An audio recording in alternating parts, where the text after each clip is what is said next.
What is up, Endgame fam?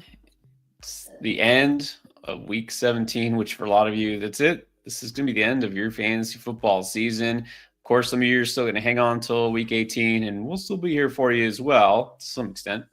But man, just like that, it feels like fantasy football is basically going to be over. It was, I think, safe to say, a crazy end to a crazy season. Yesterday did not disappoint in that sense of doing exactly what we did not expect. So who knows? Who knows what's going to happen? Look, the best team does not always win. It's just you got to be in the right place at the right time. Keith, how's it going? How many championships are we taking home? How many rings on the fingers are we going to have? So what? Nothing's officially. Actually, no. I do have one cemented. There's no way that's going to get reversed. I've got one cemented, two likely, and one maybe. So four. Unfortunately, it was out of 25. I did make the playoffs and a lot, but I had a lot of exits in the first and second round that just went up against either great teams or just got hit with landmines. Yep. And Chris, you and also you were just telling us it's gonna be a sweat tonight. You're gonna be sweating on behalf of your better half. Yeah, she got a crazy one. She's up 2. She's got Gibbs. He's got a Monra. It will be. I might just leave. I might just leave the house. Honestly, I might go somewhere and just eat dinner. And if a Monra outscores Gibbs, I might just find a hotel and spend the night there tonight. Well, we'll see. We never know what happens. Look, it should be a good game. Lions and 49ers tonight. A lot of you are going to be hanging on and waiting until the last possible minute to decide your fate because Lions have, of course, a lot of fantasy viable players. 49ers still, to some extent, still do. So, look, maybe we still have some decisions to be made tonight. We've had a couple already on the Draft Lane app. And so let's hope that we can help cement those championships. And then we're also going to kind of recap not everything that went on yesterday, but just the season as a whole. Of course, we'll have some content for you guys as soon as the season is officially over. But, I mean, at this point, we've had some players who really carried you on their backs.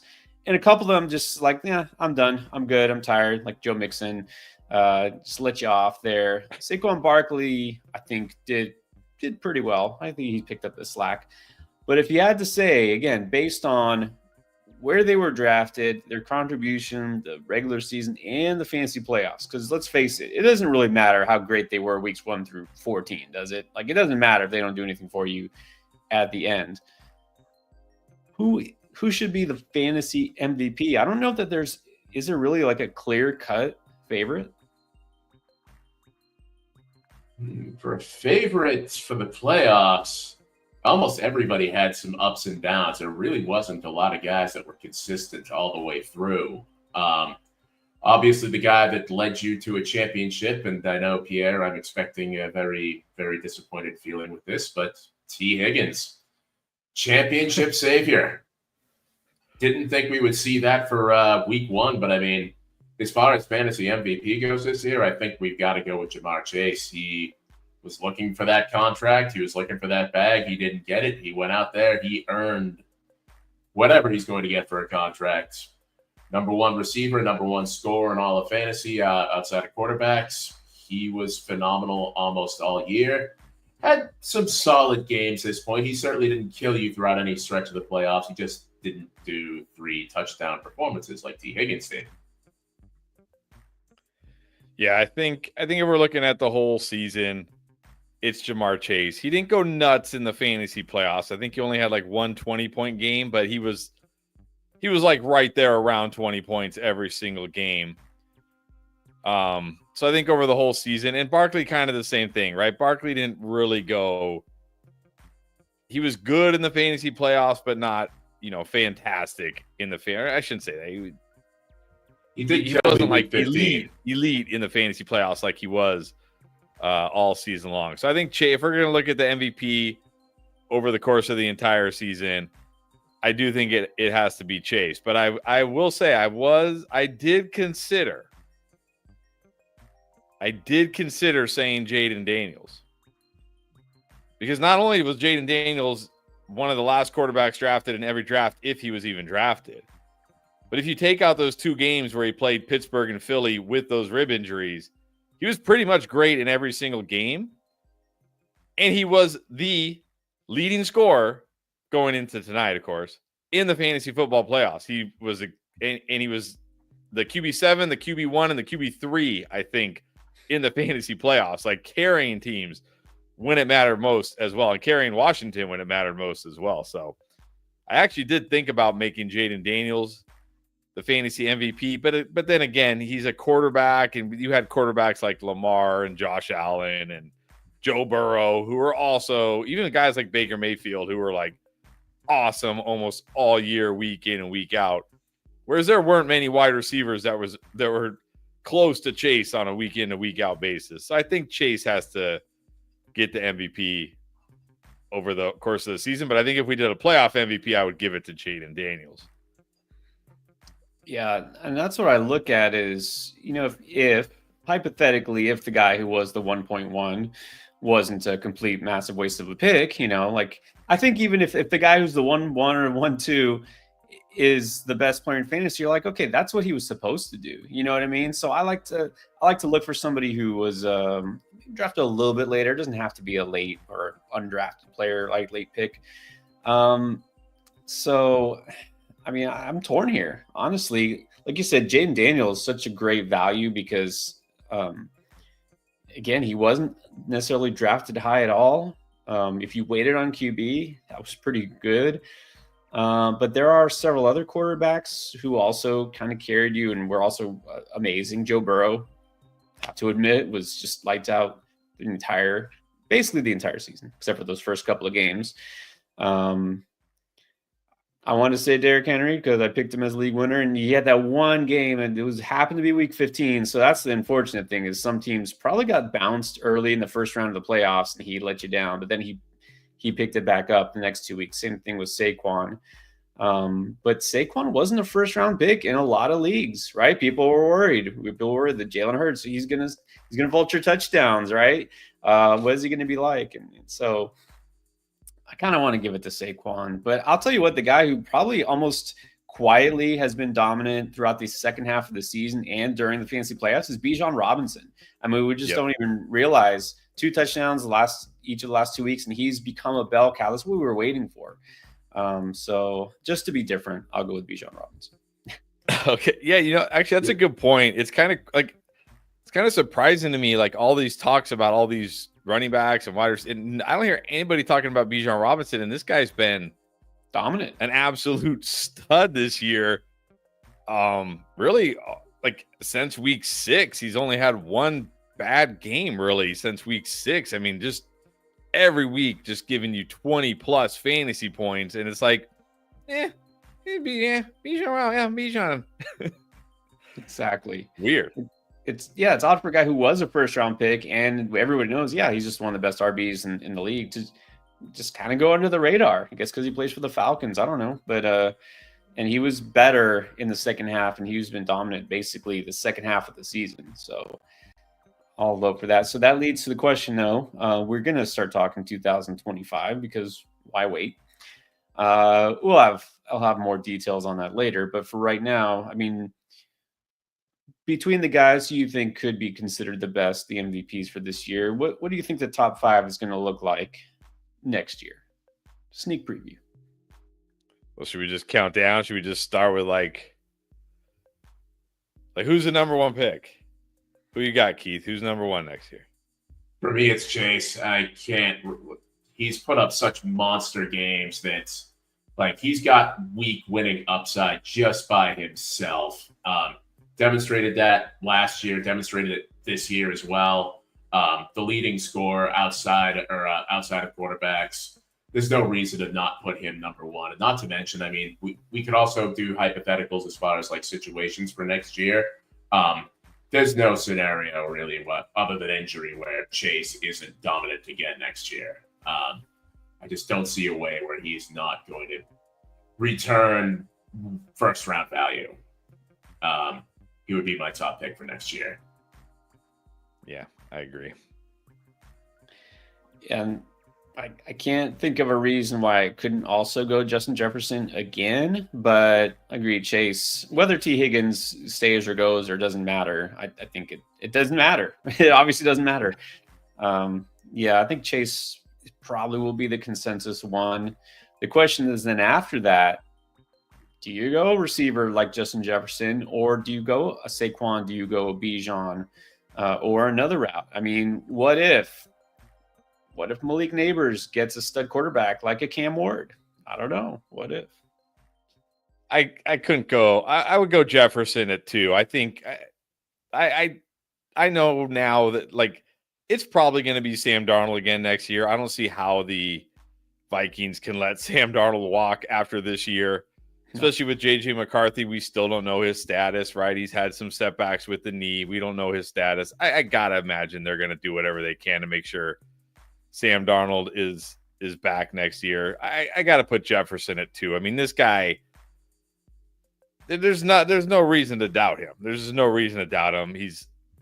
You never want to say somebody is safe, of course, because the time he was the 101, he missed 5 games or whatever, but he's pretty much as safe as it gets, right? Like so you're going to get 1,500 yards. You're going to get 100 plus catches. You're going to get 8+ touchdowns. Like, you just know week in and week out, this guy is going to be one of the best players in fantasy. So I would still go Jefferson at 2. I think that's fair. Saquon, I think, is the only other guy that I think kind of could give him a run for his money, but we've seen we've seen games where Jalen Hurts will throw to their wide receivers. They'll throw to AJ Brown. They'll throw to Devonta Smith. And sometimes Saquon doesn't get the benefit of that. If they're at the one, they'll sneak it with Jalen Hurts. But Saquon has been absolutely dominant. The 2,000-yard rushing year is hard to ignore. He's having fun out there. You could argue maybe that he's got maybe the wear from this season might carry over into next season potentially. He is a little on the older side, but we've seen guys that like 28, 29-year-old running backs that have done fine this year. We saw Mixon, we saw Connor be dominant.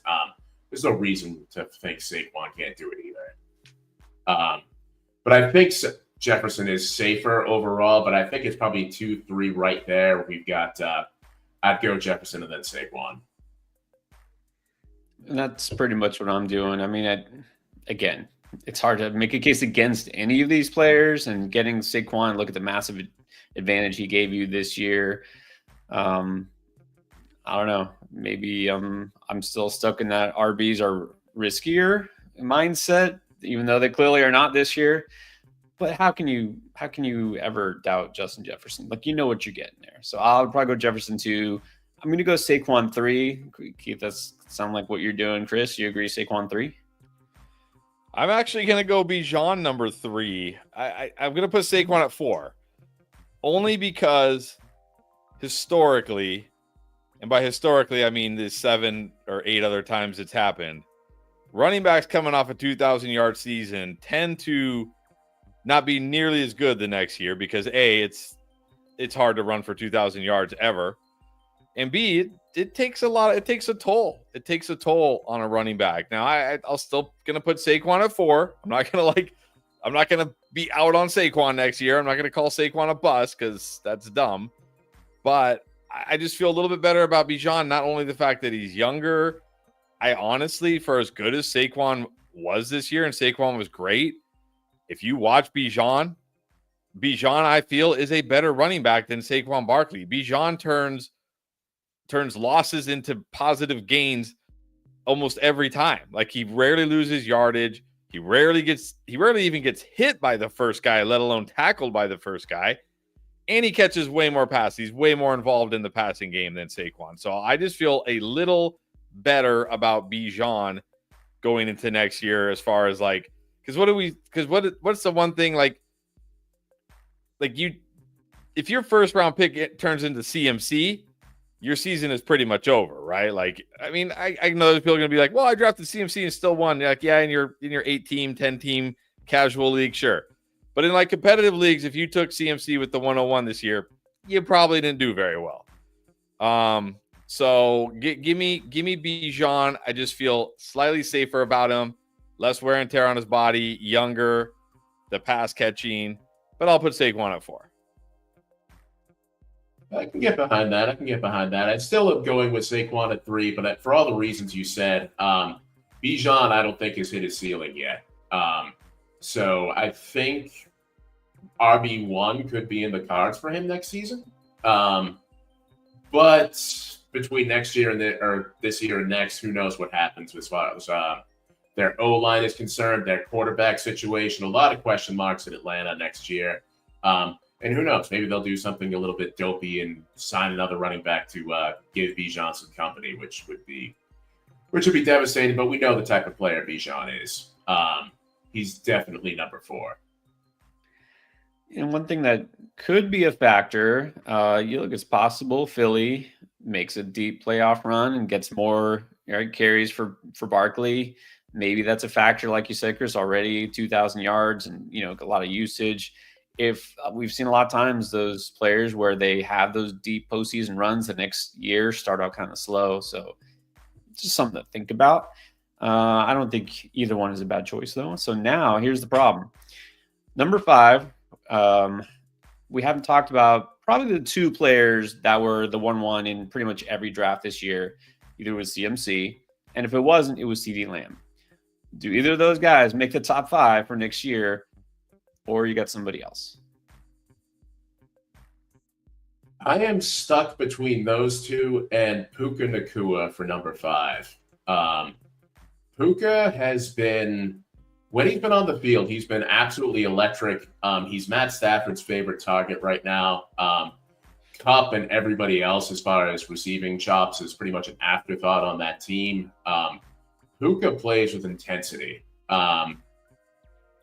I could make an argument for either one of those 3 guys. I think I'm leaning Lamb out of all that because CMC is obviously a guy coming off of Achilles injuries.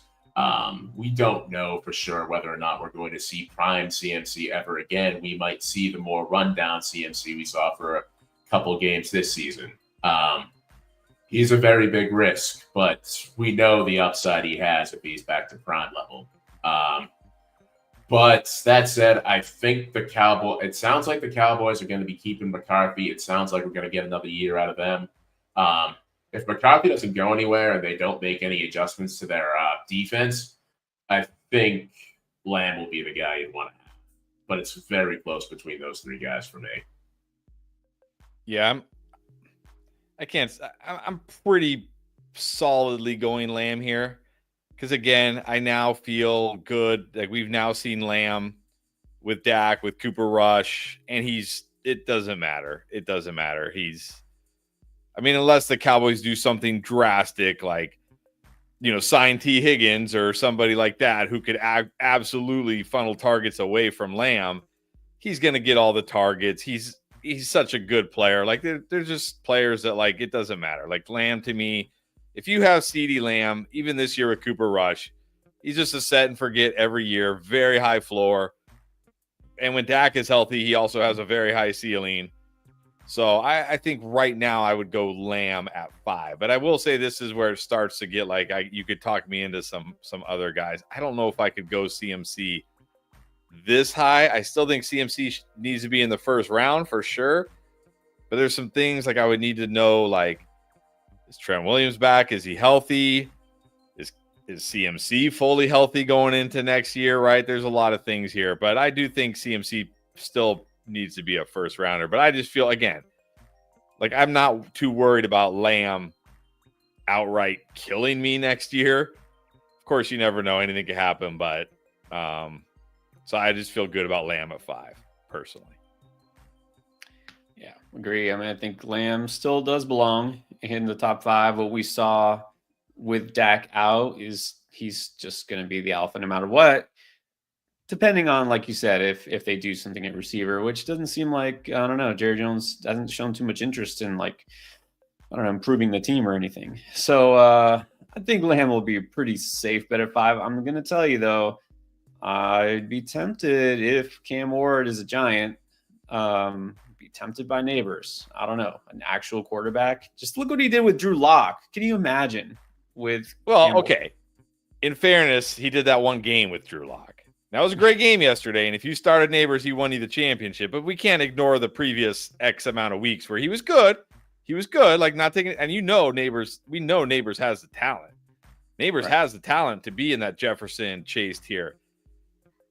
My issue is I have my doubts about guys like Cam Ward and Shader Sanders at the next level. Okay. All right. Too far. That's where we're probably Sanders. Yeah, that guy. I don't know about his NFL career. Cam Ward is guaranteed. Look, but Keith, you guys, we're in Dynasty Leagues together. Anybody else in Dynasty League? I want, if it's a super flex, the 1.1, so I can own Cam Ward in every league. Everyone. Well, you may be slightly biased. Also, the Giants just took themselves out of the number 1 pick, and they may make it even worse this week when they play against the Philly backups and win again. They could. They may drop all the way down to like 6 or 7 in the draft order.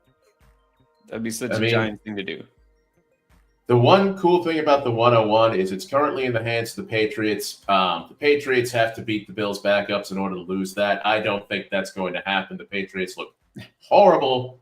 And the one thing they do have is a good quarterback. So if they're smart, they will take that pick, they will flip it, and who knows where that team goes. It should be a good bidding war for that one pick. It's probably going to be Cam Ward if I had to guess, but yeah, as far as where he lands, who knows? That's going to be a very, very the Giants winning threw any draft board that was coming out early right out the window because we have no idea who's going to be taking that 101 now. It's not going to be New England. They're not going to draft another quarterback. There's no way. No.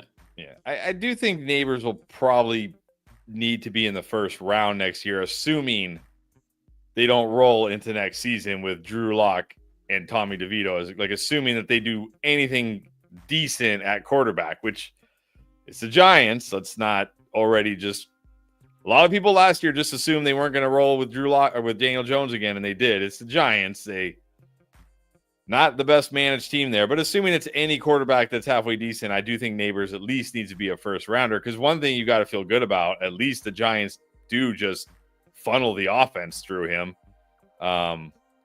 So the targets and that will always be there. But like the game we saw yesterday, let's not forget this guy for the previous 7 weeks was just a floor play. I don't want to get carried away by one big game, even though it happened to be in championship week. But yeah, assuming they do something decent or better at QB, I think he's at least got to be a first rounder. But I don't think I can put him with the CDs, Jeffersons, and Chases just yet, just because he gets like Cam Ward or Sanders or I don't know, some free agent QB like the dust of Kirk Cousins or whatever. Well, okay. If he gets Kirk Cousins, I might drop him out of the first round, but we'll see. There's a lot. Who deserves Kirk Cousins? It's the Jets. I really hope that happens. Let's make that happen. No, we got to get Garrett Wilson a quarterback, man.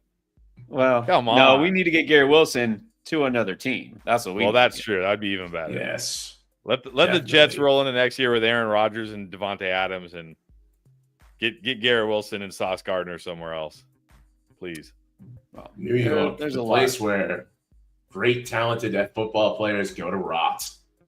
Yeah, no kidding. I mean, there's a lot that's still gonna happen between now and then, but we'll evaluate all that. We still have one game left for Week 17, so let's see if anybody still has some start-sit decisions, possibly tonight, or wants to know what their odds are. Also, you got a little bit of time, about an hour, to get your picks in. Of course, you do Underdog like we do. If for some reason you haven't tried Underdog, it's not too late. And in fact, if you're signing up for the first time on Underdog, you get a free pick. It's Brock Purdy tonight, just getting 1 yard. Take the higher and 0.5 total yards. That's your free pick as a new customer. If you sign up for Underdog and you use promo code ENDGAME, because you get the free pick, you get some free cash too, up to $1,000 worth of bonus cash just for signing up. They'll match half of your initial deposit, but you have to use code ENDGAME to take advantage of that, plus the free pick. And I already mentioned Draft Lane. That's our app. It's you asking questions and us answering, just like we do here, just like we've been doing all season long, and we'll continue to do. So if you have a question at any time, maybe it's a dynasty question, maybe it's just a question about next year. Look, no one will judge you for asking draft questions for the 2025 season yet. We're already doing it. We're going to start breaking down next year already. So if you have questions about anything, use DraftLane. It's free download from the App Store or Google Play Store. So check it out if you haven't yet. All right, but we do have not only some questions, but some comments, and we also want to hear if you did or are taking home a championship. Let us know. It's time to celebrate. And you know what? We can't all be so lucky. So you have bad beats. You want to just commiserate with us? That's fine too.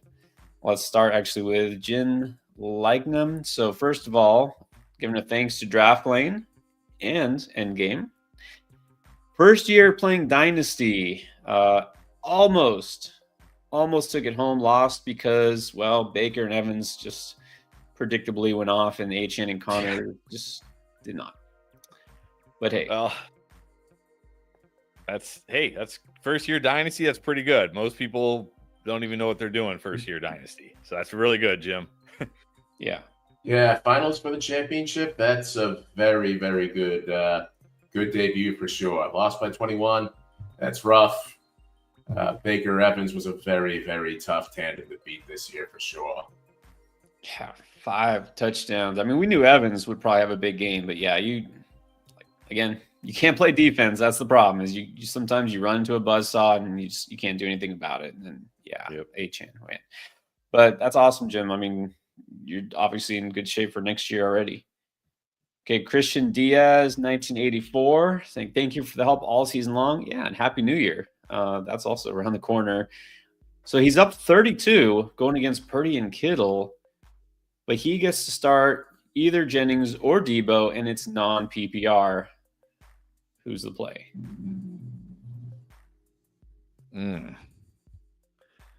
I don't know. I think I still go Jennings. I will say non-PPR. I think it does make it closer, but Isaac Guerendo's playing tonight, so you can't expect a ton of Debo carries. And really, what has Debo even done with those carries this year? The Jennings just matches up really, really, really well against this Lions defense. Debo, not so much. So I think Jennings is still your player. Plus, you're up 32. 32 is a lot of points in non-PPR because, you know, if Kittle gets 50 yards and a touchdown, that's still only 11 points. Like 32 is a lot of points in non-PPR. So you got a pretty sizable lead here. I'm just going to go Jennings. Yeah, I second that. And also, kind of like what you just said, 32 points. If this is non-PPR, if Purdy helps get this other team there, I think Jennings is the guy who helps Purdy get there. So I would put Jennings right that this is a rare but kind of defensive move that I think will pay off for you. But yeah, I do also think Debo is not exactly a guy that's going to be productive this week. I think last week was more because of Patrick Taylor not being great. We have Guerendo back. And on top of that, oh man, just lost my train of thought. What was I thinking about? Debo just, if Debo, the 49ers have nothing to play for. I think Jennings is a matter of pride. I think he wants to be part of this offense. Debo is part of this offense. He's a veteran. He's a little more on the dusty side, a little, if anybody like just feels a little bit off, and I could see Debo going right back to the bench and being done for the day. Jennings. Yeah, I mean, you know, I'm going Jennings. I like him in this matchup. Picked him potential boom. You know, I don't want to play Debo if I don't have to, but also, yeah, to your point, as far as Guerendo, we saw a lot of Debo last week because they had no running game. So I think that he's kind of the, emergency backup plan there. They put him in the backfield, use him more. I'm not going to have to do that this week. So let's make it 3 and go Jennings. Good luck, Christian. So talk about a big advantage. I think this feels pretty safe. The Wolf up 172-98 with Amon-Ra still to play. Yeah, I'd say you got another championship coming soon, and even better, how about this? It's about to pocket 1K. Merry Christmas to the Wolf. Yeah. And Happy New Year. Celebrate in style. No kidding. All right, Jake the Snake is down 11. How's Laporta? That's it. Oh, but this is week 1 of 2, so Jake's going to be back next week. Yeah, so I think you can. I mean, obviously, you'd like Laporta to erase that lead and go into next week with the lead, which he certainly could do. But I mean, this is going to be very close going into next week, so I don't think you need to stress too much tonight. Time to start looking ahead to next week. Yeah, week 18, time to take a look at waiver wire moves that you can make. Look at guys that are actually going to play versus guys that are going to get rested. Yeah, this will be close for you. It's going to come down to next week for sure. Can Laporta score 11? Maybe, but I think the key here is focus on next week because there's going to be a lot of landmines, a lot of duds. Right, which leads to, I know some of y'all are going to ask the obvious question, what's the plan for week 18? Well, it's totally different. So you'll see the start-sit videos are going to be a little bit different because game by game, we really don't know exactly what's going to happen. Nobody knows because these coaches will play their little mind tricks, right? And they'll tell us, oh, yeah, he's going to play, he's going to start, and then they'll pull him after one quarter. Or vice versa. So anyways, we're still gonna have all the same content as far as start sit. The streaming will be different too because of course New Year's Eve is tomorrow. So we'll be here on the weekend, but yeah, just so you know, we're still gonna be here for you, Jake and others. Jay 1364.5 is down by 12.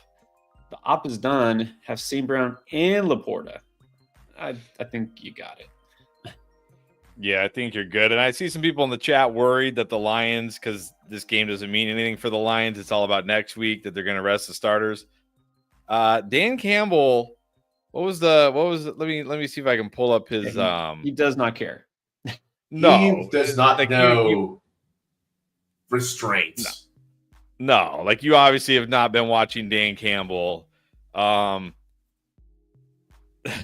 Here is his exact quote. I'll make this easy for everybody.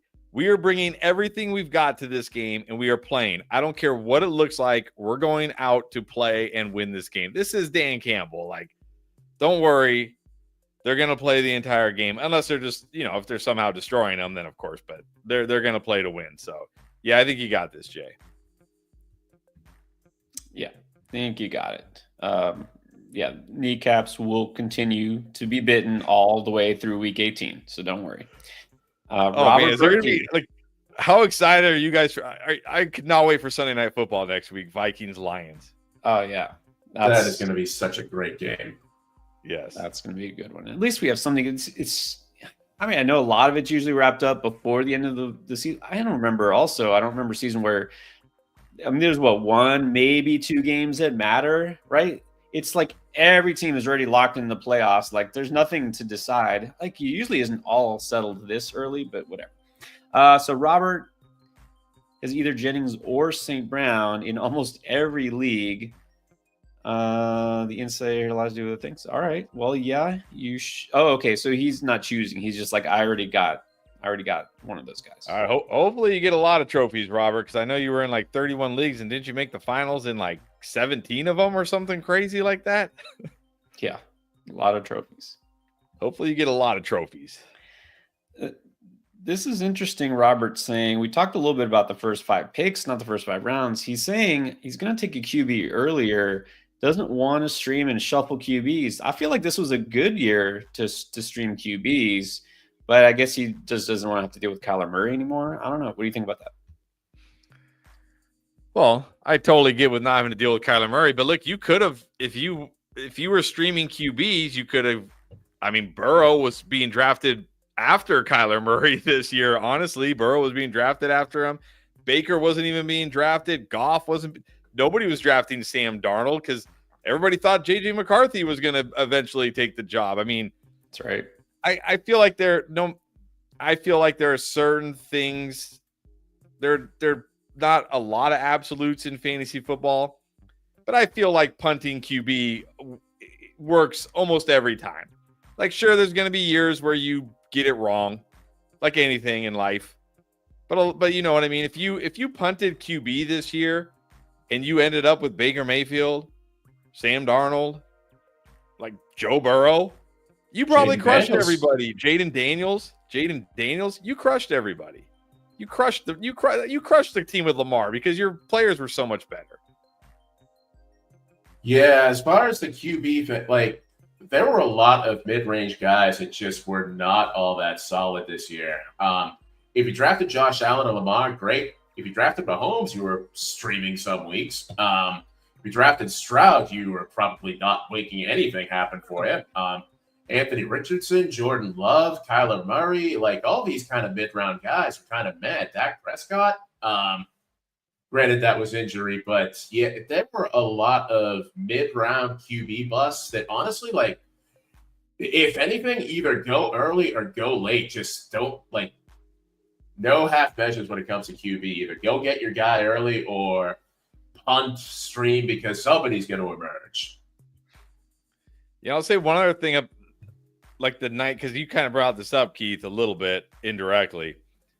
If you punted QB and let's say you drafted Caleb Williams, who was going as like one of the last QBs in a lot of leagues, after like a week or two of him being terrible, you just dropped him and picked up somebody else. If you drafted CJ Stroud, you kept putting that guy out there week after week, killing your team. And by the time you finally got to the point where you're like, I can't start this guy anymore, it was too late. It was too late.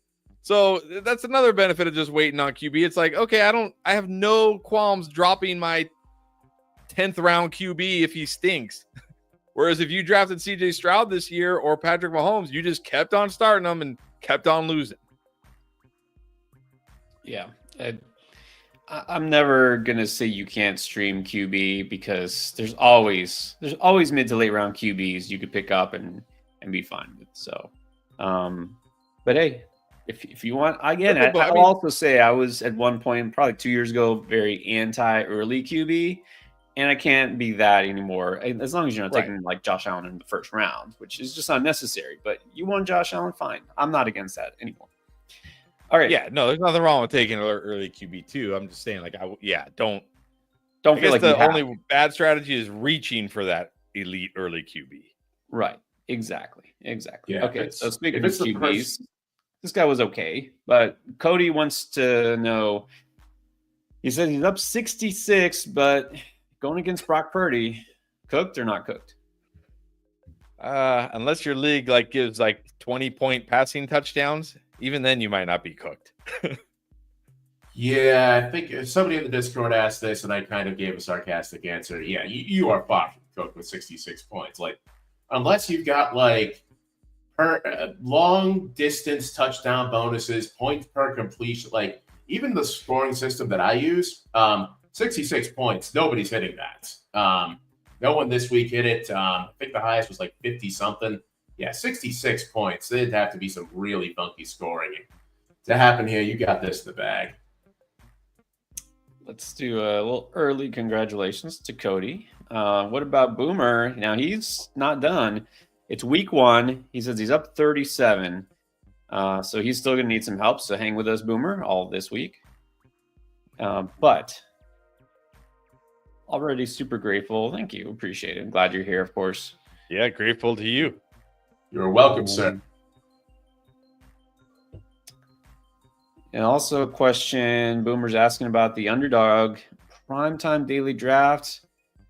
Wow, you put Zacchaeus in there. That's nice. You banked on the Zacchaeus revenge game. I love it. Man, Patrick Jennings and Garendo tonight. Think you may make some money? I think you have a good shot. Yes, definitely. Good luck. Okay. Of the people not as happy, thanks to Fairbairn and Scary Terry not scoring as usual, only up 58. Man. Terry. Terry. Talk about a guy who carried you all season and then disappeared when it mattered most. What happened? AJ Terrell. I almost put Terry on the booms, but then I was like, man, I don't know. They might have AJ Terrell shadow him. I didn't expect him to be that bad. They did. Yeah, it was kind of shocking, but I mean, props to Jaden Daniels. I think out of all the rookie quarterbacks to have, I think you've got to be the most excited about him. He managed to make having or losing Scary Terry and still put up an elite performance. So you gotta love that. 58 points against JMO. You're good. Yeah, you're good. And shout out to that one guy, I can't remember who, 2 days ago on the stream said we need to put some respect on Alamides. Yeah. You were right. I mean, You were right. Wow. Who thought Olamides Zacchaeus and Amir Abdullah would be championship winners in week 17? Wow. All right, Doug Fenton says he got destroyed in the first week. Opponent had Taylor Irving, McConkey, McBride. Wow, Thielen and AJ. Well, it's not over, but let's hope Jennings has a very big game. See, again, this is like, what do? You went up against basically the all week 17 team here, minus maybe Baker Mayfield. Wow. Yeah, I mean, like, the only thing he could have done better is maybe had like Evans instead of AJ Brown. Yeah.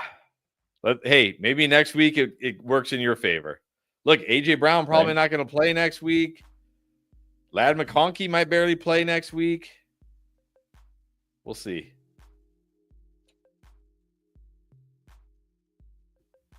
What is up, Joe? Joe Castles. Baker, Ladd, and Higgins brought the trophy home. It's done. Looks like it's all settled. Awesome. So you're welcome and Happy New Year. Appreciate you, Joe. Yeah, I think nothing is more gratifying for me than T. Higgins being a fantasy football league winner in week 17. Like, yeah. Oh, man. It may never happen. It may never happen again, but it happened this year. Yeah, you never know. But definitely props to Joe. Joe, one of our OGs. The Green Bay fan got JMO and Bates going against Amon-Ra with a 9-point lead.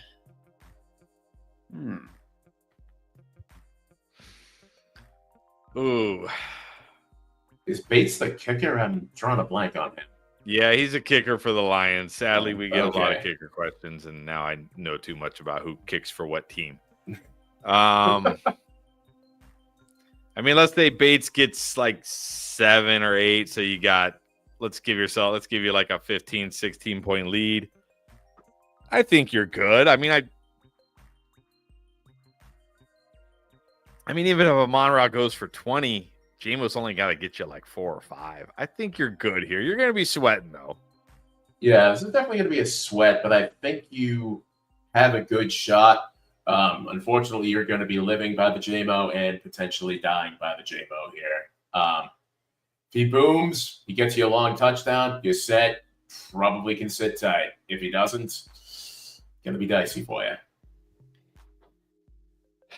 Yeah, I mean, you figure Bates gets you a few. JMO should at least get you a few. So you're just hoping Amon-Ra doesn't go off, which he, of course, could. But I don't know. I don't feel like this should be a huge Sun God game, but you definitely can't count against it. Or Just Flow needs 35 from Gibbs and Sun God. I think it's doable. It's certainly doable. It's a matter of does it happen. Honestly, I think this is probably a coin flip. You're hoping for a good scoring game. If the combined point total is something over 50, then I think you've got this. If it's not, then it's more of a defensive game. Then I think Gibbs is fine. Yeah, you really got to hope for a high scoring game here. I call this a 50-50. Yeah, I look at it like I think these guys have around a 15-point floor in PPR. So that's like 30-ish combined. So you only need like a touchdown from them. I mean, you never know. I feel pretty good about Gibbs tonight going up against that Niners lack of a run defense. Amon-Ra could go either way. So yeah, it'll be a sweat though. If I had to bet, I'd probably take your side, but I'd be sweating. Yeah, this will really be a close one. So pulling for you. What about General Dumb? Up 4 with Goff and Bates against Gibbs. I don't think you're cooked. Should have it. I mean, it is road Goff, but I think you should have this. If you've got Goff, you're up 4, and the kicker, you should have this. Let's call this 75-25 for you. Yeah. I mean, it could. I think the only way you don't win this is if it's like, if it's one of those games where Gibbs scores 2 touchdowns or something, and Goff only has 1 touchdown, then maybe you lose. And that would have to be strictly handoff to screen. You're fine. So, right. Well, that's true. That is true. Yeah. All right. Well, we'll see what happens. I think you got a good shot. And then a couple of just celebrations here. So Kyle Siebert Audio didn't have the best luck last week, but already got 3rd place locked up. So that's good nice. news. Congrats. Hopefully a little coin coming your way for 3rd place. And then won the championship thanks to Terry McLaurin. Not doing much. All right.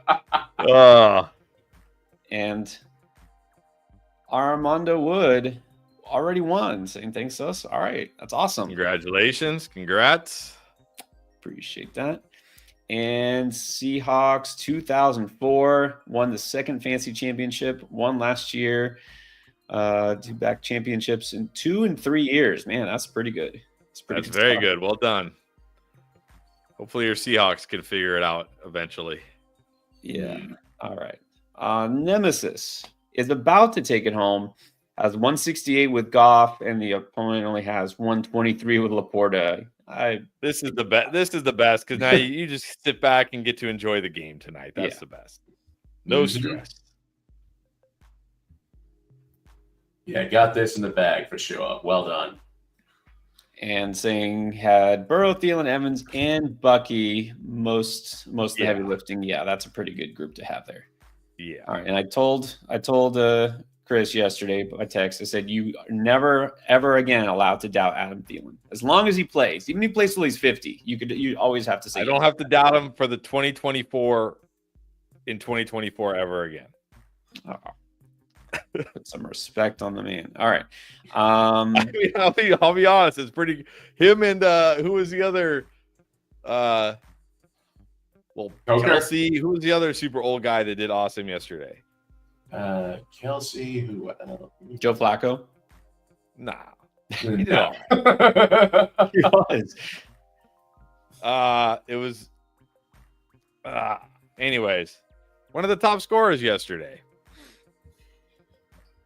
A receiver? No, it was who was it? It was Joe Flacco. You're thinking of Joe Flacco. No.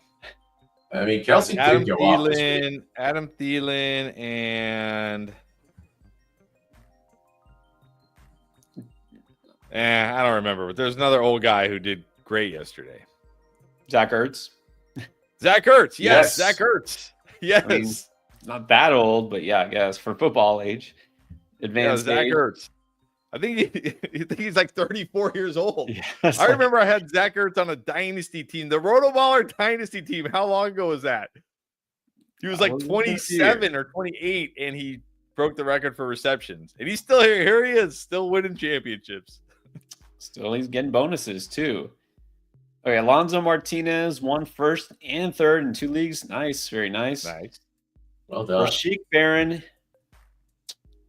Okay, this is a hill to climb. Needs 64 from St. Brown and Kittle. I don't like your chances here. You never know, but I don't like your chances. Yeah, you're going to need some funky scoring bonuses to come up with 64 points, 32 apiece out of St. Brown and Kittle. So good luck. Light some candles for you. You might need to light a whole building on fire to get that kind of energy going, but yeah, 64 is tough. We're going to need a bonfire for this one, but you never know. A 3-touchdown game from Sun God could happen. We'll pull for you. Alexis Aguilar, no need to light any candles here. Boys, champ for the first time, took 1,200 home. Wow, that's nice. Never doubting us ever again. All right. I don't know if that's the best idea, but no. Okay. Yeah, I don't know. I mean, Spears was okay. Spears was fine. Oh man, it was rough. He left. What was it? Late in the game. No, I'll tell you what I'm never doubting again. I don't think I'm ever going to start a Tennessee Titan again. I don't know. All right. It was frustrating because Spears was he played great. He was ripping off long runs. Like, Yeah. he played great. Just didn't score. Just didn't score. It's always a great equalizer in fantasy football, right? The touchdowns. Yep. Yeah, look, now that the odds have changed, like you said, with Giants win, maybe we see the Tennessee Titans take Cam Ward, and then I'm all in on the Titans. But for now, there you go. All right. Well, and that's awesome, Alexis. Congratulations. Enjoy. And of course, Happy New Year. And we're going to see you again next year, obviously. And Texas Pete, let's just lead up to this. First time playing fantasy, he told us this. And what happened? He won it. Let's go. Up 17. From 1 and still has 5. Jennings. From 1 and 5. That's awesome. I know that feeling. It's a good feeling. Mm-hmm. Yeah.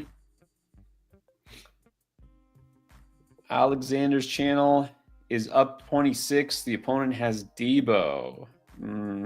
I think you're good. Yeah, I think you're good. Yeah, 26 points out of Debo. I don't think so. I think you can sit back, watch the game, and enjoy. Definitely. Okay, so follow-up questions. I was talking about next year a little bit. Rookies. What rookies are you watching for next year? We'll definitely dive deep into that, the coming weeks and months. So besides the obvious stud quarterback like Cam Ward, who else? Giante, obviously, a running back. Anybody else you got your eye on right now that you can think of, Chris? No, because I don't really I haven't started diving into the rookies yet. I'll definitely be interested to see. I'm very interested to see what Travis Hunter declares as. Does he say I'm a DB? Does he say I'm a wide receiver? Or does he say I want to play both? And how that affects how NFL teams treat that. But I'm also a little nervous that this year is going to spoil us when it comes to rookies. And next year, everybody's just going to expect all the rookies to smash because, Brian Thomas Jr., Malik Neighbors, Ladd McConkey, Bucky Irving. Harrison was okay. Like, we had a lot of really good the quarterbacks this year, the rookie quarterbacks. Brock Bowers. Like, I think people are probably going to get a little carried away with the rookies this upcoming year because I don't feel like it's quite as good of a class. I think I haven't done a ton of research just yet, but the running back class this year is very, very nice. Wide receiver and quarterback as a whole, from what I've seen, it's kind of okay. But yeah, this season for rookies, I think we're definitely going to get spoiled. And yeah, to your point of rookie fever, some people play Dynasty this way. They're just constantly in that state of rebuild where they're always going for the young guys. And then once a guy turns 26, they turn to Leonardo DiCaprio and say, see you later. Yeah, I haven't done any solid research of my own just yet on guys that would be guys we want to target for next year for sure. But we welcome the offseason, definitely. Right. Yeah, exactly. I'll say this. I'm a little leery now, maybe going forward on Ohio State receivers. Like Egbuka is someone who's going to be highly drafted, but I don't want to go overboard on him. The receiver I've had my eye on for a while, like, is Luther Burden. I think he's got some good ball skills. And then besides Giante, running back, I like Caleb Johnson. But of course, landing spot kind of matters. It definitely matters. Oh, yeah. So we'll definitely dig into that. Paula Tejano needs Amon-Ra and Jennings to not score 58 in half PPR. In half, I think you got it. Yeah, in half you're good. Those are big games in half PPR. We're talking 30-point games. Even in PPR, those are big games. Yeah, half PPR, 29 points out of each. Yeah, I think you got this. Yeah. And then rise above anything. He did it. Took home the championship despite Devontae Smith somehow thriving with Kenny Pickett. Go figure. Not just Kenny Pickett, even Tanner McKee. And Tanner McKee. Okay. Sure. Third string quarterback? No problem. If only the Dolphins could say that. Oh, man. We don't have a good second string quarterback. Aaron Maxim started the Colts over the Bills D. Unfortunate. Yeah. But okay, so down 43, Purdy and Kittle. We got a shot. Got a shot, but they're going to need big games here. Going to need big games. I mean, thankfully it's a stack, so if Kittle gets a touchdown, that's going to benefit Birdie. If they get 2, then it's going to be a big, big sweat for you. But there is a path here. It's not, you don't need miracles. You just need a little bit of luck coming your way. Yeah. Purdy could have a big game for sure if it's a shootout, but Kittle will definitely need to be involved. Man, the So Colts getting Graceffa, worked by Drew Lock was brutal. Yeah, we don't need just if the defense is bad, just don't start them regardless of opponents. It's but then the problem is you say that and then you don't start the Bengals when they play Desmond Ridder or whatever, and you miss out on a 20-plus point game. The Raiders without Max Crosby, how many interceptions? Yeah, the Raiders. It's just like the Colts just laid an egg. The Colts did not show up. Just not show up. The They defense just completely no-showed that game on all fronts. Joe Flacco showed up, though. I'll tell you what. He definitely showed up. I'm up 137 to 113 with Gibbs to go. The opponent have no one left. So you won. So thank you. You're welcome. Awesome, G. That's awesome. You had a dominant team, so you definitely deserve to win that one. I know that. Yep. And then Anthony. What is up, Anthony? Says a few decisions did not work out too well. JD5 kept him alive. Also has T. So he needs 12 from Gibbs. Oh, you get a very good chance. Yeah, very good chance. I mean, it's fantasy. PPR. You never know, but yeah. PPR, I think you got this in the bag. Yeah, I mean, Devontae Smith again. That's crazy. But think you got it. Definitely hope you got it. Now, I know Anthony is going to be also still with the end game for baseball as well. Baseball season gets started. Luis Correa also said, yep, ready for baseball season, guys. Don't forget, Fantasy Endgame has a baseball channel. Got a couple of videos already up, so go check it out. Feels like the fantasy baseball season just ended. It's because it did. Well, almost. There is no off season. There is no off season. No. All right. Let's see what else we got here. The fantasy football dragon. All right. Up 43, but going against Jennings, Kittle, and Bates. What do we think? I think you probably should hold them off. I mean, it's going to be a sweat. Obviously, kicker, you never know how that's going to go. And if Kittle doesn't score, or Jennings doesn't score, you're probably okay. Yeah, I'm kind of with the kicker. I think you probably are going to take this home, but yeah, because Dan Campbell's not going to rely on field goals. It's probably going to be touchdown or bust for him. It comes down to Jennings and Kittle for me.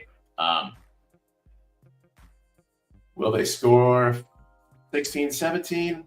Maybe, maybe not. It's going to be a sweat. It's going to be a sweat, no doubt about that. Actually, that's a good point.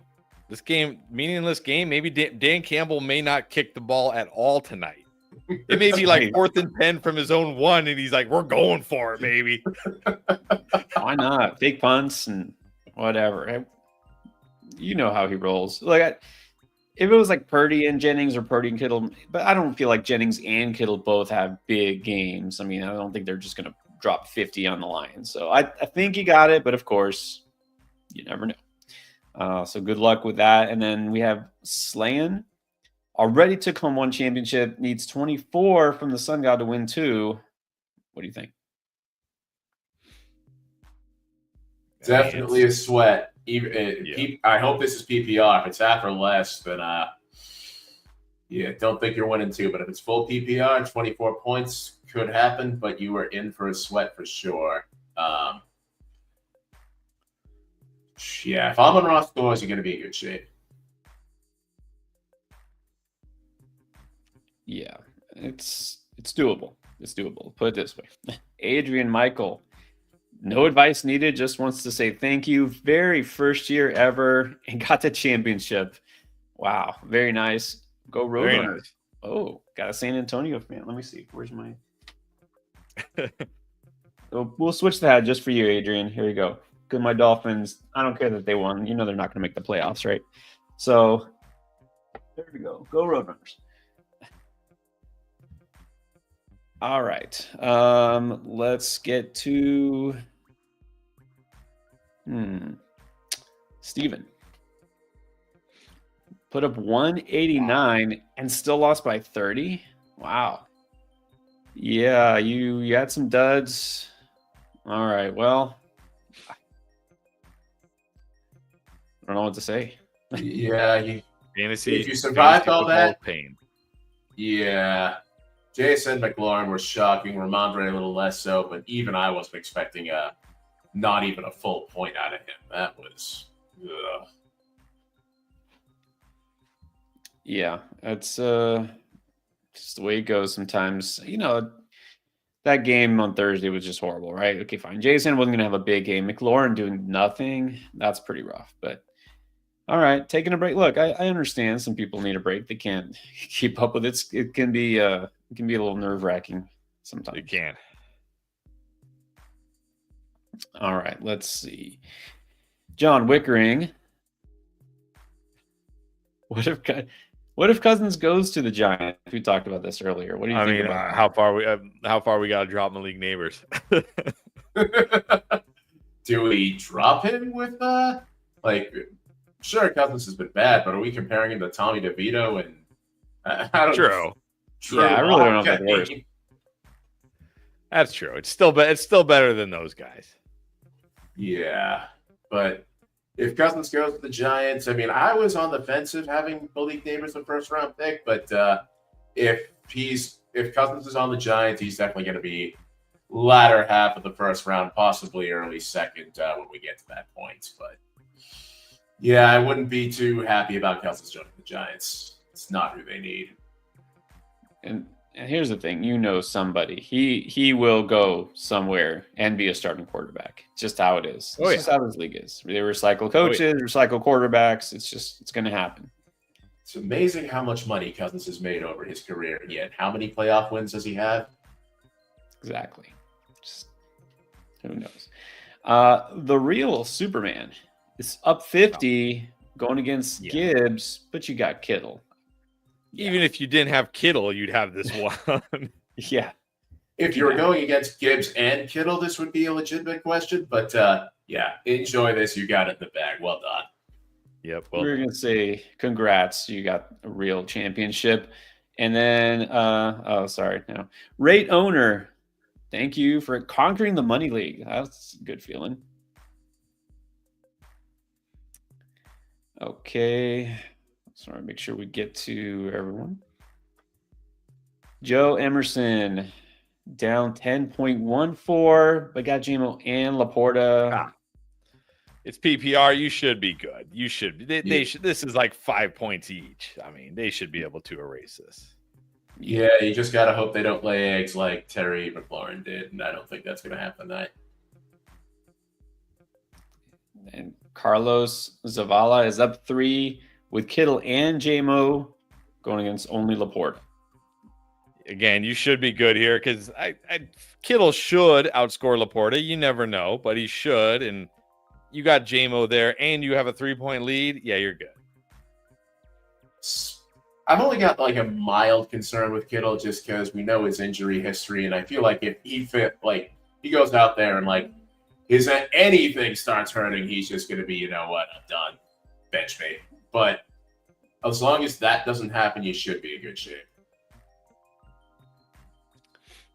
Again, should definitely be in your favor. So we're hoping for the back-to-back championships. Yeah, but you might need to watch this game. Now, here's one of those where it's like, all right, half the team is on Monday night. Ernesto Balsasares is down by 58, but has Goff, Gibbs, Bates, and the Lions defense for I'm not sure what reason. Yeah. Oh boy. So all Lions.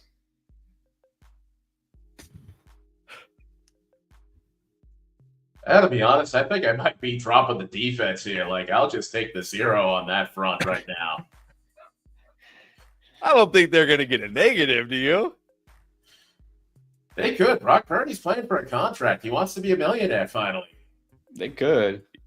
But I mean, they should at least get a couple of sacks, a turnover.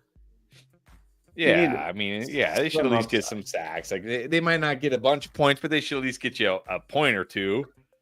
This is still going to be close, though, because I mean, you think about it, even if Goff and Gibbs give you 20 each, which are big games, you still need 18 points from kicker and defense. So this is definitely going to be a sweat tonight, Ernesto. Boy, you really made this stuff on yourself as far as mental goes, with half your team playing on the last game of the season.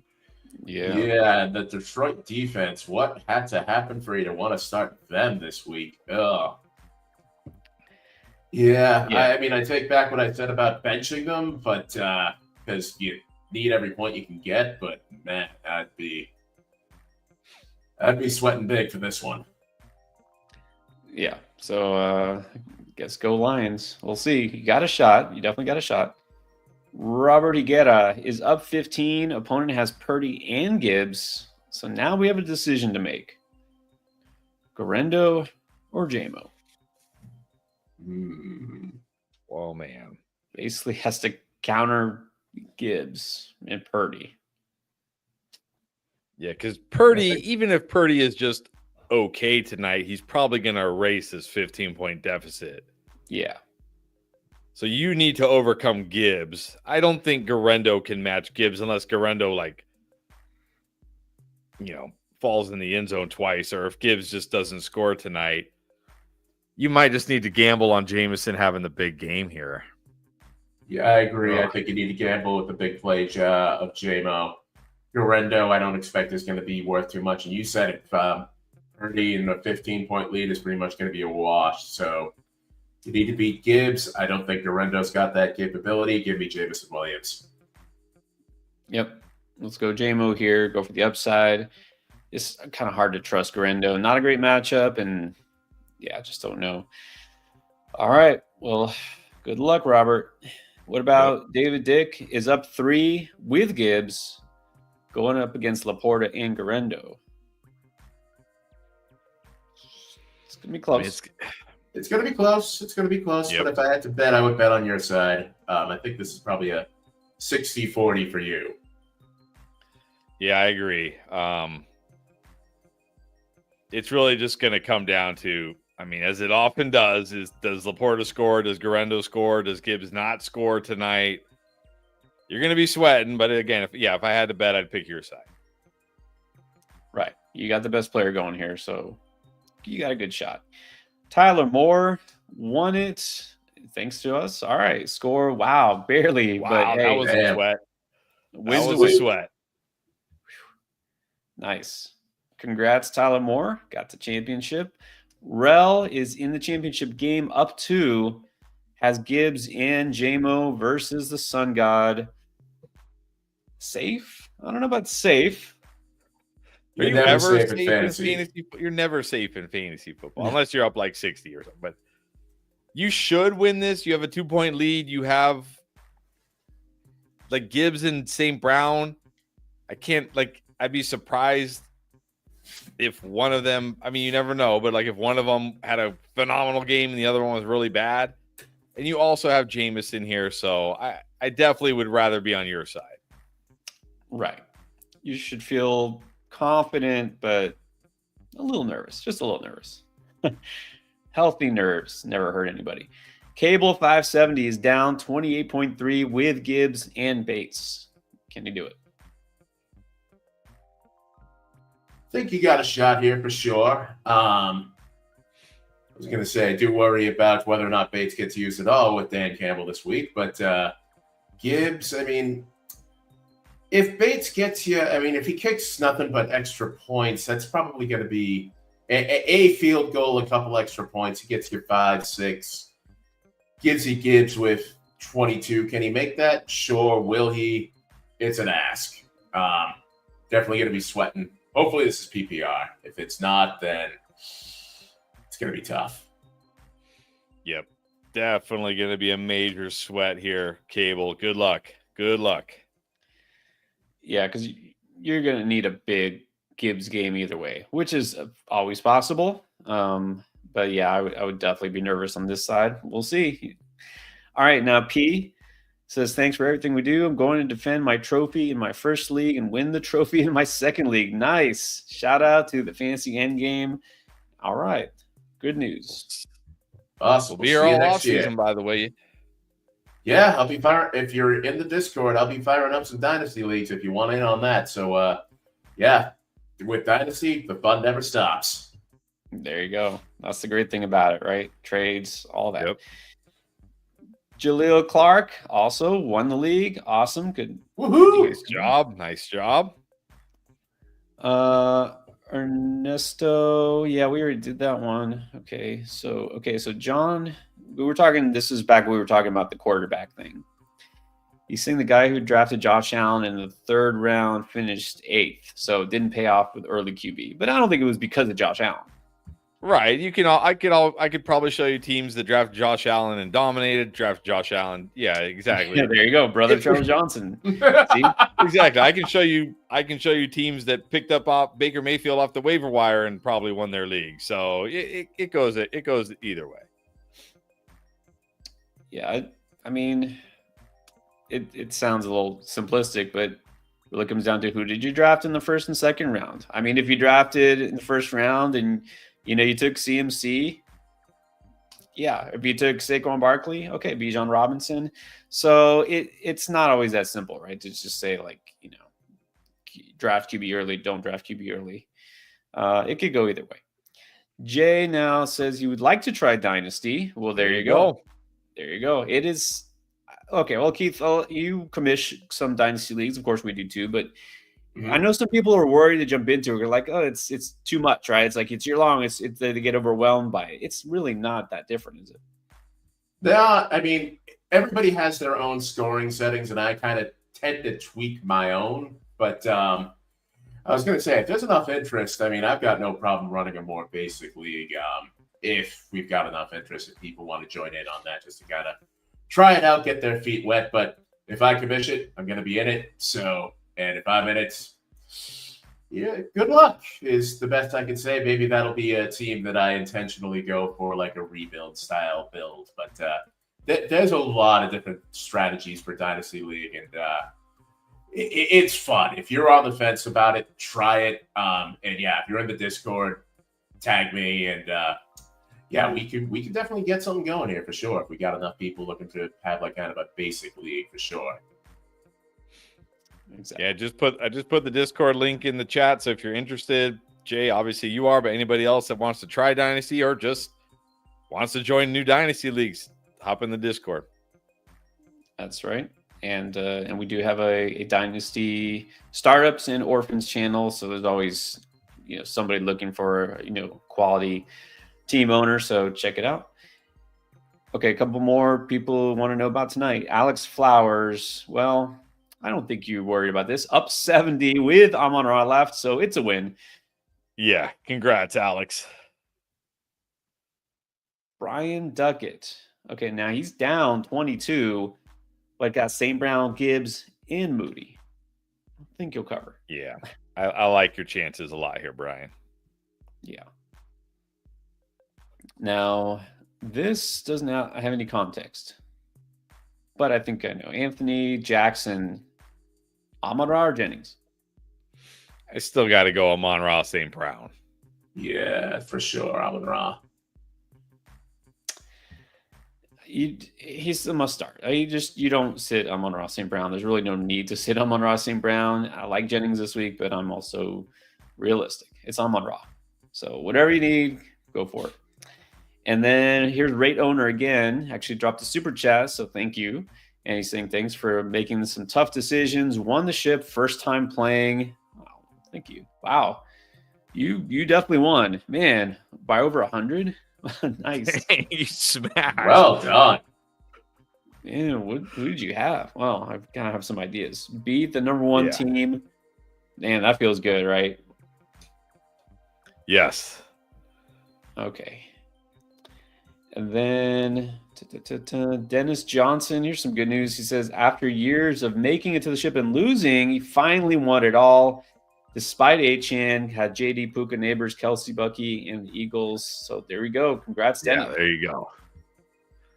Well done. All right, let's see. Alexander's channel. All right. It's good. We're not too far behind on chats, but he's saying, what is your favorite fantasy player all time? I said fantasy player. So Yeah, I that's a assume this great must be players question. you've had in fantasy. I say one of my very early favorite ones was actually CJ Anderson, running back for the Broncos, because he was I picked him up late that season. That was my first year playing fantasy. I picked him up late that season. He helped me win the fantasy championship. AJ Brown was definitely one of my favorites before he went crazy. He was phenomenal in fantasy. Oh man, there's got to be more. That's good. It's a good question. What about you, Keith? I was a couple. So might surprise you with a few of my favorites, but the guy who really kind of like hooked me into fantasy was discovering David Johnson. He had an elite couple years, and I was very, very much on him for the first couple years. And I was going to say, at this point, like, I mean, I'm in so many leagues, it's kind of hard to have a favorite, but I will say this. It's always fun to just have a dart throw of a guy that, like, you're not expecting anything. It's a desperate play, and boom, that guy explodes. And I started Kadarius Toney in a league with you guys, actually. Where he actually put up his like only one productive game he's ever had, where he put up 31 points. That was fun. That was one of my favorites as far as the past couple of years go. But yeah, if I've got to have one favorite, I'd probably say David Johnson. I'll say another name that came to my mind while you're talking about that, Jordy Nelson. Jordy Nelson was a beast. Wow. He was a fantasy stud, and he was never drafted early, right? So he was always a great value play. I have to go with a Hurricane, but I mean, for how many years Edgerrin James was just a workhorse, and in PPR, forget it, right? Because he always caught a ton of passes and so reliable. So I got to go with the Edge. He was my go-to for a couple of years, but I also have to, which also tells you that I'm definitely a little older than I look. Kurt Warner, because the very first year that Kurt Warner became the starting quarterback for the Rams, helped me win my first championship. Because believe it or not, I have to tell the story, it's true. I drafted Trent Green as my quarterback because Trent Green went to the Rams and they had Marshall Faulk and they had Isaac Bruce. And I said, I think this offense is gonna be really good. I'm gonna go late round QB. I'm gonna draft Trent Green, and Trent Green, the very first game of the season, of course, got hurt. So I picked up Kurt Warner to replace him. And then the rest is history. It was actually the first preseason game he got hurt. Yeah, that's right. He got hurt like right after I drafted him. I was like, oh, that's great. Anyways. But hey, you ended up with Kurt Warner. Probably ended up better for you. I think it ended up better, although who knows. Okay, let's get to Joe Estrada. Is up 53. The opponent has Jennings. And you're good. You got this, Joe. Congrats. Yes, sit back, relax. Eat some good food. Enjoy the game. Yeah, exactly. Ooh, Brian Westbrook. That's a good one too. Yeah, Brian. Oh, you know who else I really liked? I always really liked Darren Sproles. Sproles was good. I did like Brian Westbrook. I had him a few times. Silas Green is up by about 18 going against Gibbs, but it's half PPR. What do you think? Close. Very close here. Very sweaty. We'll have to be rooting against all the people we've said, yeah, Gibbs is going to be awesome here. Half PPR is going to make that a sweat for you big time. So, yeah, hope for the best, prepare for the worst. It's the best we can really say. Right. There you go. I mean, at least it's half. Okay, so Cribs and Ribs. Thanks. You helped me out a ton this season. Clinched my final positions in 2 leagues. Won a championship already in one and third in the other. Not shabby at all. Not shabby at all. Wow. Very nice. Walter Jones is up 13 with Sun God going against Kittle. I mean, you should be good because even if Kittle erases the 13-point lead, I think Sun God can at least get 1. Right. Ooh. Okay, now this is interesting. Adrian Elvis is up 18 going against the Sun God. He's saying they decided to split the winnings. What would you do? I don't mind this. I did this one year in a league with a pretty big buy-in where we both had very good competitive teams, and we just agreed to split the winnings and not have to stress about the matchup. I ended up winning it, but I didn't feel bad about it because it was a big buy-in. So, hey, look, up by 18, he's got Sun God. This could literally go either way. If you guys are comfortable with it, do it. Yeah, do it. I mean, especially right now when fantasy championships usually happen around Christmas, I feel like it thing for not doing this. But yeah, I'd like to offer the chop option where you split the pot between 1 and 2 and go from there. I think honestly it's kind of the right thing to do, and especially like during the holidays, you don't know if somebody's struggling financially or whatnot. So if you can make their day a little bit better, I say do it. You're up 18 going against Sun God though. This is probably a 50-50 call too. Yep. So you guys just kind of get to sit back, enjoy the game, and I mean, hopefully you're not wondering about what might have been, but I always do appreciate a good split if you've got a good league and good camaraderie in it for sure. Yeah, I mean, if you're taking 700 away, just free and clear.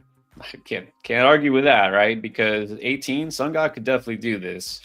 Yeah, there's nothing wrong with that. I mean, I remember a couple of years ago, of course, the COVID year where the Bills and Bengals, and they got canceled, and we had to do splits. We're like, we don't know what was going to happen, so that was right. That was the year that became, I guess, acceptable to do, and now people are like, hey, that actually is reasonable.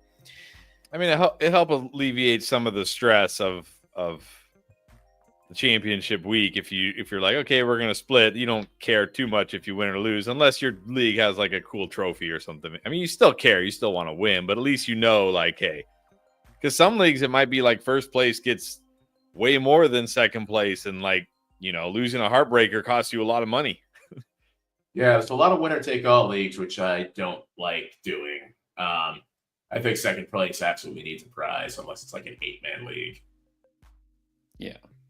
Well, still good luck because, the championship's still the championship, but at least you got the money. That's good. Michael Burgos, sounds like we have a decision here. Down 21. Going against Laporta and Purdy? Okay, well, let's still pick Jennings or Debo. Yeah, it's a long shot, but I'm going Jennings. Yeah, same, Jennings. I can't try. Debo, upset, these are two words that just don't go together very well at all. Right. So go Jennings and good luck. Carl, what is up? Carl had Connor, unfortunately, but also had T. Up by 26 going against Gibbs. Close, but it's gonna be close. But this is a big game for anybody. Yeah. I think you're good. But also just saying thanks for everything, of course, Carl. Luis Rodriguez, close championship, might lose because of Jaime Fairbairn. No one should ever. These words should never be tight. It's 2025. Can we finally abolish kickers? Can we finally do this, people?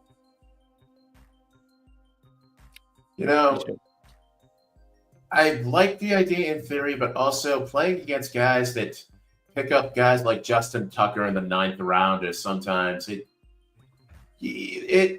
I can see an argument for both sides. I'm not as anti-kicker as I used to be, but it is a heartbreaker for sure, though. I think the benefits of having a guy pick up a kicker in the 9th round are lost over things like this, where the kicker costs you a championship. No, not a good feeling. Start petitioning your commissioner to get rid of kickers for next year. Dustin Brown is up 36. Opponent has Kittle. Wow. I think you're 36. I mean, that's like how many points Malik Neighbors dropped this week. Like T. Higgins dropped 40, and look at the games those guys had. I don't think Kittle's doing that. You're good. You're good. Look at that. 6-8, barely made the playoffs, won the championship. There you go. Say hopefully an early congrats. Justy Vargas, champ here. First one. Not bad. Second year only playing. Came in second last year, now took it all. Awesome. Nice. Well done. I am K9. Needs Gibbs to go less than 21 in half. I think your chances are pretty good. That's a big ask. And even in full PPR, that's a big game. In half, that's a really big game.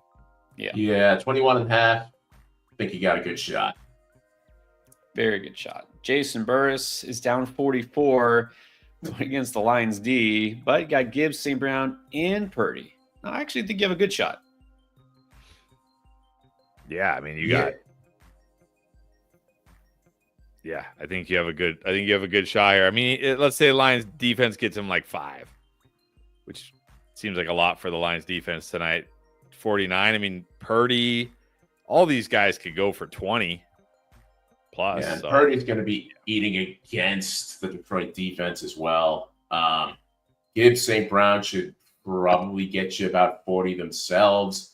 That takes the lead away. And then you've got Purdy +4 against the Detroit defense. I think you've got a good chance. Do you have, again, a quarterback who is in a good matchup, a stud running back? I definitely like your chances. Definitely like your chances. All right, Sir Boomer. Well, no. Let's clarify here. Sir Boomer is, unfortunately, like me, a Dolphins fan. So he wants to talk about HN's usage by, I think he's talking about Mike McDaniel. When Tua is not playing. Pants boy. you forgot to throw in capri pants perm boy. What kind of head coach wears capri pants with a perm? What's going on over here with Mike McDaniel? But I will say this HN usage is really weird. I tweeted this out today because I looked into it. In the games that Tua started, Devon Achane averaged 22.6 PPR points to RB2. In the games Tua did not start, he averaged 6.5 PPR points, which was exactly the same as Cam Akers' RB55. He's like the Jerry Jeudy of running backs. Like, he's only good with one quarterback. You give him any other quarterback, you can't even start this guy. Although Jerry Jeudy somehow had a nice game yesterday, so apologies to Jerry Jeudy. But you know what I mean? It's like crazy how this guy, like, what happens, like, Tua doesn't play, and they're like, well, we can't use Achane anymore. Weird. I mean, just the passing and the screen usage, I think, is probably a factor here. On top of just teams not being afraid that Tua can stretch the field, they can go deep on you, and Snoop Huntley and the rest of the motley crew of backup quarterbacks of the Dolphins, yeah, that's not going to happen. So I think it's more lack of a quality backup with this, but. Yeah, as far as Achane goes, I'll keep him locked in. I mean, you're obviously not playing any further, but yeah, he's still somebody that I would. He's probably going to be a second-round guy for me next year if I had to evaluate the draft. Oh man, I'm very curious, of course, as a Dolphin fan, to see what changes here in terms of coaching staff, if anything. I'll tell you this. I like Mike McDaniel overall, but there's a legitimate question as to how this team has performed against, well, not bad teams, like teams that aren't horrible. I wouldn't hate if we brought in a new head coach who's a little bit more of a disciplinarian and then just make McDaniel the OC, which probably won't happen, right? If a guy gets demoted, he doesn't stay in his own team, but a guy can dream. All right, we have a little bit of time before the game starts. I don't think we have any more questions, although I'll look if anybody has a start-sit decision for tonight. We'll try to get to it. Anthony Jackson says he's only up 7. Opponent has JMO, Amon-Ra, or Jennings. I think we already did this, though. Amon-Ra, right? I'm not benching Amon-Ra. Like, what are we worried about with Amon-Ra? We worried about Dan Campbell sitting him in the second half? Nah, not happening. Definitely not. Yeah, you've got Amon-Ra, you start him. Yeah, exactly. John Wickering, just want to say, it's funny. We had those two teams. The one that we were worried about smashed, and the other one is losing. But of course, that's fancy football for you. Oh man. Let's see. Earthling 7777 up 25 going against Sun God. Laporta and either Garendo or Jennings. Ooh. Well, this is interesting because you already have a 25-point lead, and Laporta. Yeah, I don't even know if it matters who you choose because I mean, even if Sun God scores 25 tonight, I think Laporta and either Garendo or Jennings can get you one combined point. I don't know. I probably just go Jennings here, but I don't think it matters for you, honestly.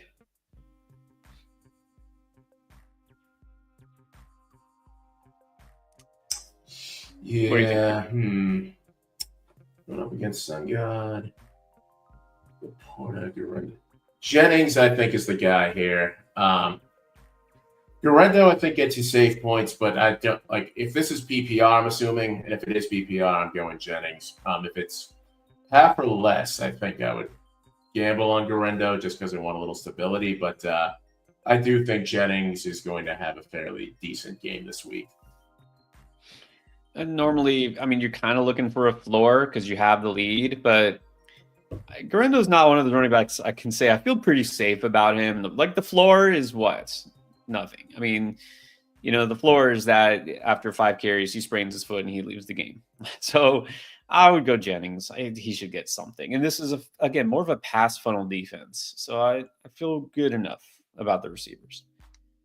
Brett Bendlin is down 15.5, has Debo and Gibbs in PPR. I think, well, it's half PPR, but I still feel good about this. I mean, Debo should at least give you something tonight. And if Debo gives you 5 points, Gibbs only has to give you 10. I like your chances here. Yeah, liking the chances here as well. Down 15, Debo and Gibbs. Yeah, you should have this in the bag. I think this is a 75-25. Yeah, well, I mean, we know Debo could do nothing or almost nothing, but Gibbs alone, you should feel pretty good. Jenga, up 50 with Purdy. Opponent has a lot. Whatever happens, happens. Okay, just wanted to say, what do you think is going to happen? I think you're going to win. I think so too. Gibbs, Purdy, I think you're pretty close. Maybe Gibbs a slight little edge. All right, you still got a 50-point lead. Cut that down to 40. We'll go best case scenario. 40 from Debo and Jake Bates. Yeah, no thanks. I think you got this. Yeah, 50 is a pretty good lead, so you should feel pretty good here. And Rise won it again by 2 points. Sad Smith, he said Lad. Why would you say Lad? Well, anyways. Yeah, Smith, I get Lad. Man, he must have had good wide receivers who didn't play well. Yeah, and we appreciate you, Rise, always being up here. Oscar LC up 10. Have Debo. He has Gibbs. It's going to be a sweat. That's for sure. Yeah, this will be a sweat, Oscar. Good luck. You big time sweat. Big time sweat. All right. The question you've been waiting for. Juice had to drop it. When does Taysom Hill get drafted next year? Well, we only did our top 5 picks. If we would have gone to 6, I probably would have had to say Taysom Hill. Yeah. It's like right there. There's no way Taysom Hill makes it past the first round. I mean, he's a tight end and a quarterback. What more could you ask for? And a running back. He's the Swiss Army knife of the Saints. Can't go wrong, especially on that team. All right. And then we have Andrea just saying thank you. Of course, appreciate you being here every week. Yes. Let's see. Mike Swift is up 60 going against Gibbs and Goff. Yeah, you're good. A lot. You're probably 2 fine. 30-point games here. Like, unless you have some crazy scoring, you're good. Yeah. Yeah, I don't see Goff dropping a 30-burger tonight.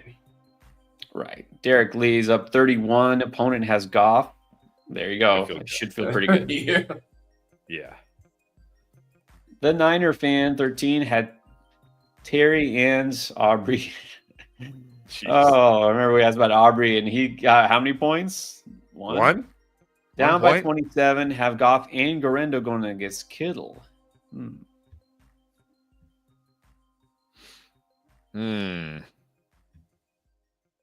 don't know, Niner fan. Like, let's say Goff gets 25, which is a big game, assuming you're in a normal 4-point passing touchdown.